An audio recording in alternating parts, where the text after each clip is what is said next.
అభివృద్ధి అంటే తుమ్మల అని తుమ్మల నాగేశ్వరరావును విమర్శించే హక్కు పువ్వాడ అజయ్కు లేదన్నారు కాంగ్రెస్ నాయకులు.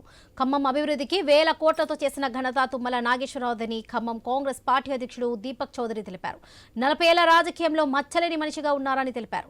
అలాంటి వ్యక్తిని విమర్శించడం ఎంతవరకు సమంజసమని దుయ్యబట్టారు.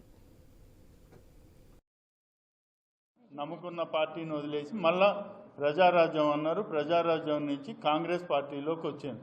కాంగ్రెస్ పార్టీ తీర్థం పుచ్చుకుంటే కాంగ్రెస్ కన్న తల్లి లాంటిది. ఎవరు వచ్చినా కూడా నమ్మి వాళ్ళకి న్యాయం చేస్తారు కాబట్టి ఈయనకి శాసనసభ్యుడిగా అవకాశం ఇచ్చింది. ఇచ్చిన సంవత్సరంలోనే పార్టీ మారి మళ్ళీ బీఆర్ఎస్లోకి వెళ్ళిపోయింది. తల్లిపాలు తాగి రొమ్ము గుద్దే అలవాటు ఎవరికి ఉన్నదనేది మరి అజయ్ కుమార్ గారే బాగా దానికి సమాధానం చెప్పగలుగుతారు.